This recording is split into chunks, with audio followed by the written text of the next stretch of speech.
6:39 morning to you. A couple of the front pages for you now. We'll start with the Mail, should we? Brace for the pain of the big crunch, says the Mail, just to cheer us up this morning. Households face tough times as the Bank of England predicts inflation set to hit 11%. And The Guardian says Boris Johnson may scrap the role of ethics advisor after Lord Geit's resignation. The FT says Ukraine's drive to join the EU is gaining impetus from European leaders. An EU summit next week is going to debate giving Ukraine candidate status. But as they warned, it takes a long time between being a candidate and actually being embraced into the EU. But we'll see.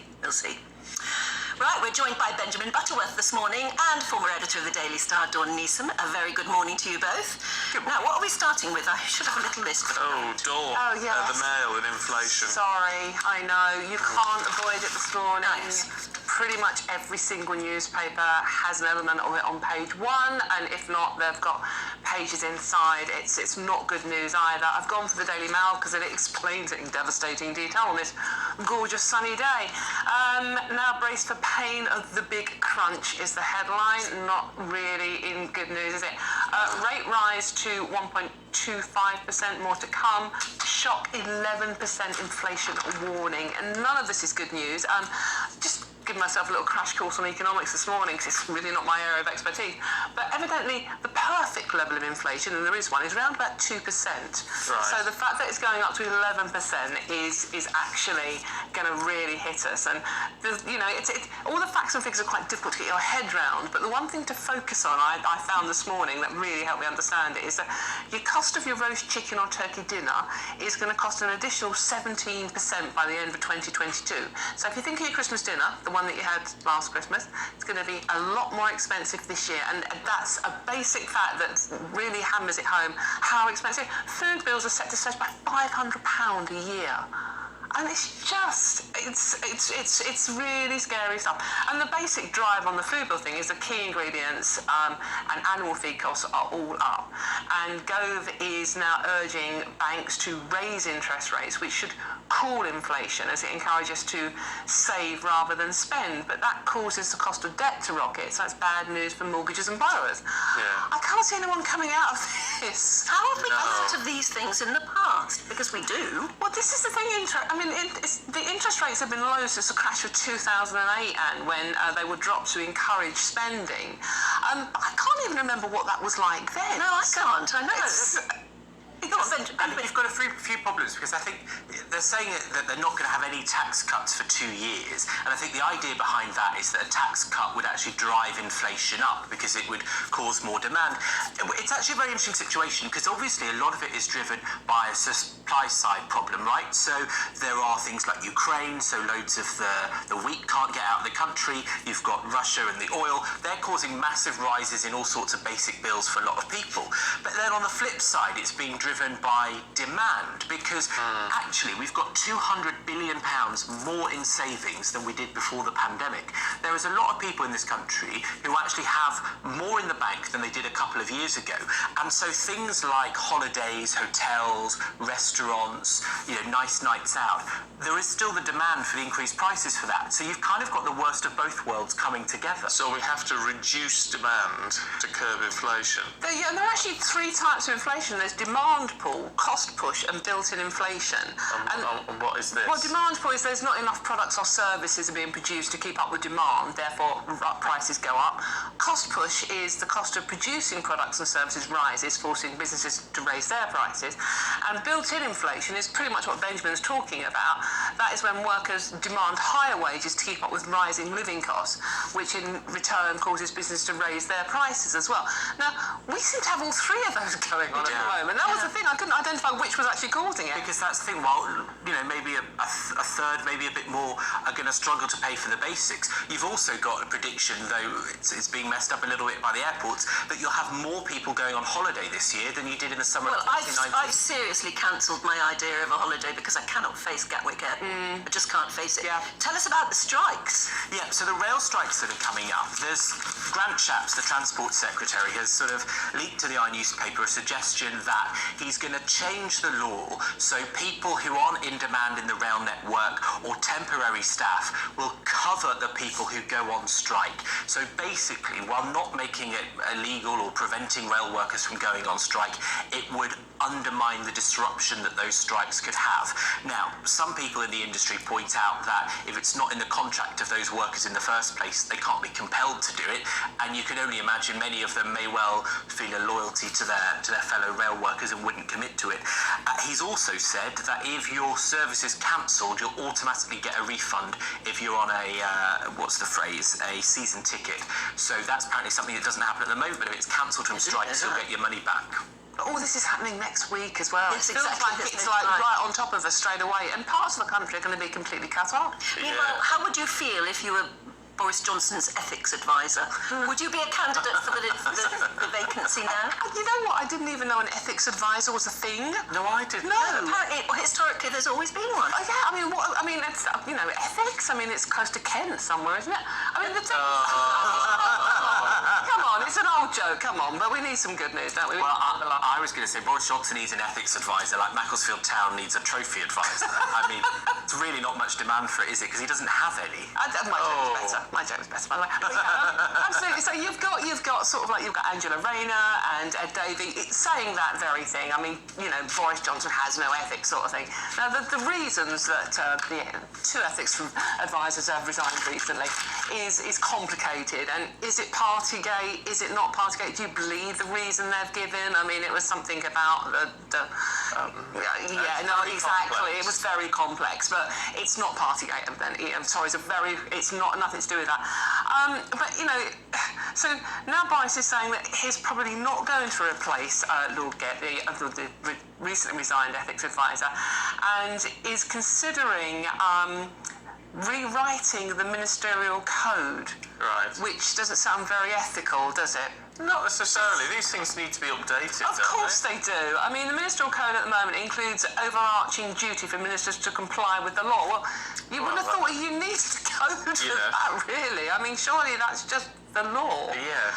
But evidently that is... It's not just the law either, is it? It's, within Parliament, that's why they're called the Honourable MP, blah, blah. They're meant to actually behave with honour. That's meant to be implicit, isn't it? Yes. Good luck with that one. I mean, there is a pattern of behaviour here, because you think about Owen Paterson, the guy who eventually resigned, he had taken, I think it was something like £500,000 in various consultancy fees, which were eventually deemed to not be appropriate. And at the time, Boris Johnson, rather than accept the ruling and have him be suspended for a month, tried to change the rules so that they were weaker. So you're seeing the same thing play out over and over again. When they come up against the rules that are designed for decency in public life, he says, change the rules. And, I don't think you have to be a Boris Johnson fan or critic to think that that's a bit of a dubious road. That does sound a bit odd, but I never understood with that. Why wouldn't you just be suspended for a month? I feel like he thinks that now as well. Yeah, probably was. Not a problem for him. Can we talk about rent reform in the eye? We can.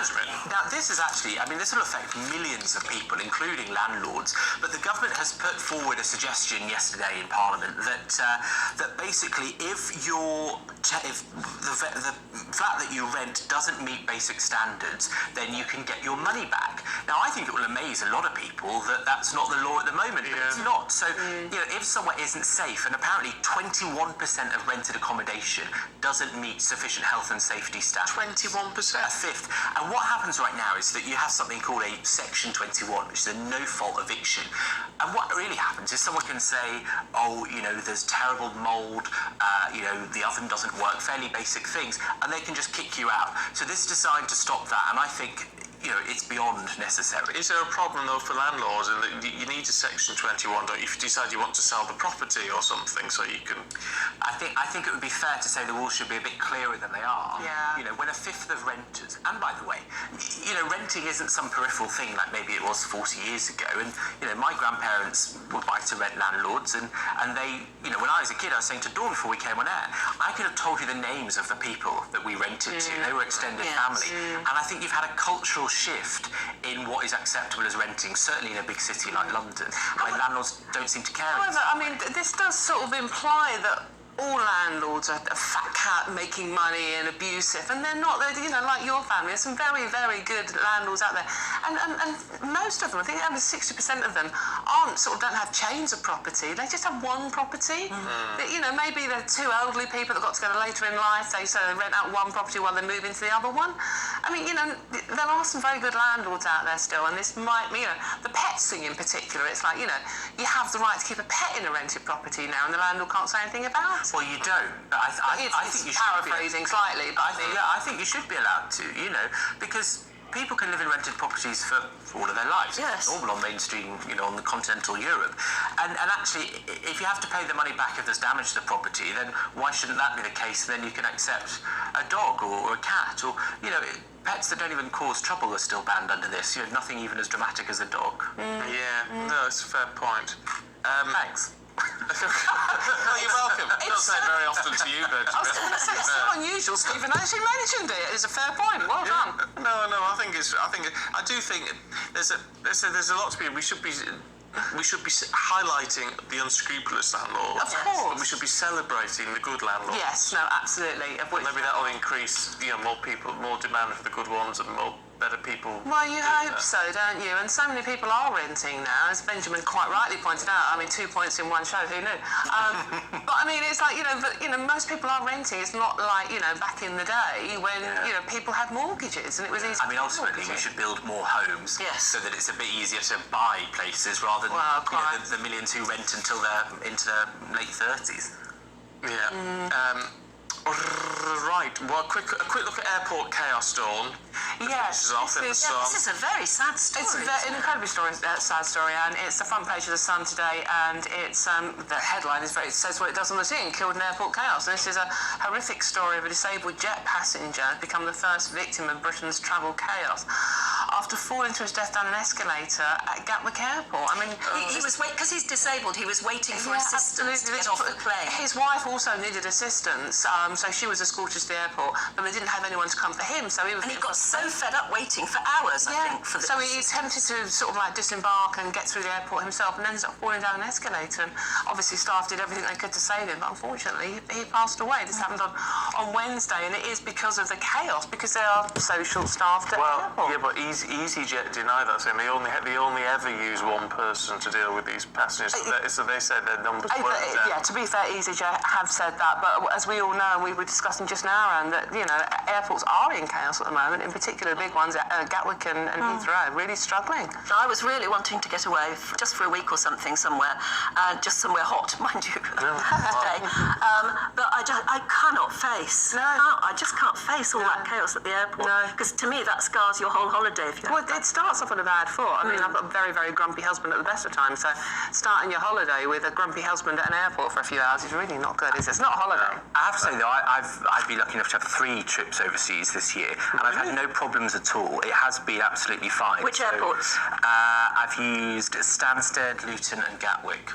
And Even Gatwick? Yeah, it was absolutely fine, although it was a bit earlier in the year. But so I think, you know, and I've friends that have been away recently have said that it has been okay, so I think it's a bit hit and miss. Yeah, I think that's probably fair. Yeah, but what if you miss? That's And it spoils your whole holiday, and then you spend the whole holiday thinking, is it going to be that bad on my return? Am I going to be able to get back to work on time, etc.?